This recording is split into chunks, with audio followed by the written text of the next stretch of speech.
স্ত্রী হত্যা অভিযোগে স্বামী অটক। ময়ূরভঞ্জ জিলা করঞ্জিয়া থানা অঞ্চଳରେ ঘটিছে এক নৃশংস হত্যাকাণ্ড।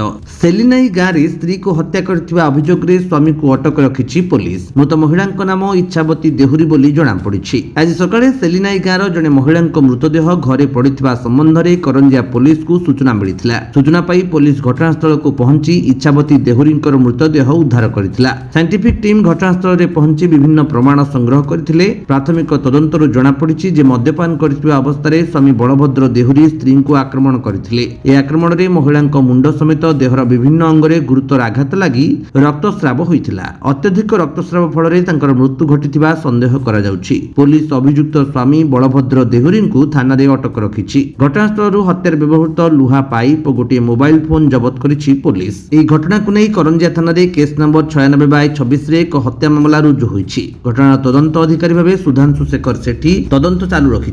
ଅଭିଯୁକ୍ତଙ୍କୁ କୋର୍ଟ ଚାଲାଣ କରାଯାଉ ବୋଲି ପୋଲିସ ସୂଚନା ଦେଇଛି। ମୟୂରଭଞ୍ଜରୁ ଘାସିରାମ ବେହେରାଙ୍କ ରିପୋର୍ଟ, ବିଶ୍ୱ ବିଜୟୀ ନ୍ୟୁଜ୍ ଓଡ଼ିଶା।